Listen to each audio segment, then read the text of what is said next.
Hello, today I would like to congratulate the citizens of the city of Slimani for the 239th year, and I would like to congratulate them for the City of Culture, City of Literature and Poet. So this is the best time to everyone.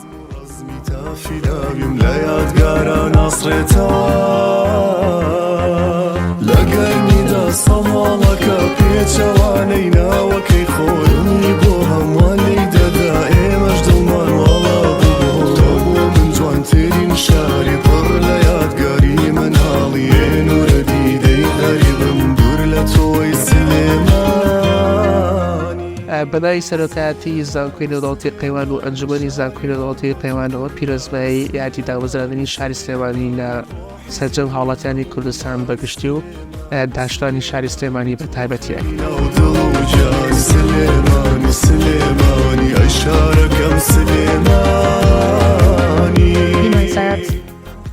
پیرۆزە یادی دامەزراندنی شاری سلێمانی.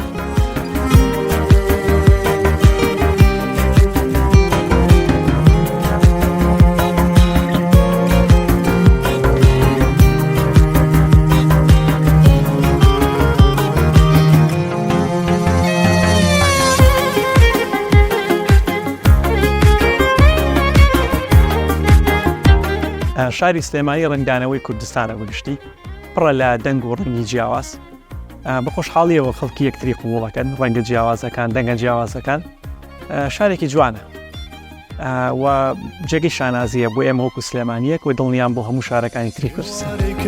سەرمەستی شاخی گۆژەی سەرکەش و جوان دیمەنی پڕ سەحر و پاکی دەمە و مەغریبی دەبەشارم خەنە دنیای خەیاڵەکە ناتوان. پیرۆزە یادی 239 ساڵەی دامەزراندنی شاری شاران شاری سلێمانی شاری هەڵمەت و قوربانی لە هەموو هاوشار و هاوڵات و هاوزمانم پیرۆزەکەم.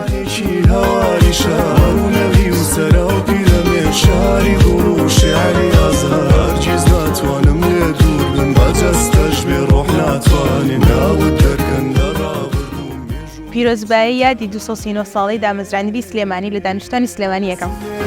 سلێمانی شاری هەڵمەت و قوربانی سلێمانی سلێمانی ڕۆحی زیندوی هەمومانی سلێمانی سلێمانی تۆ خوێنی ناو دڵ و گیانی سلێمانی سلێمانی ئەی شارەکەم سلێمانی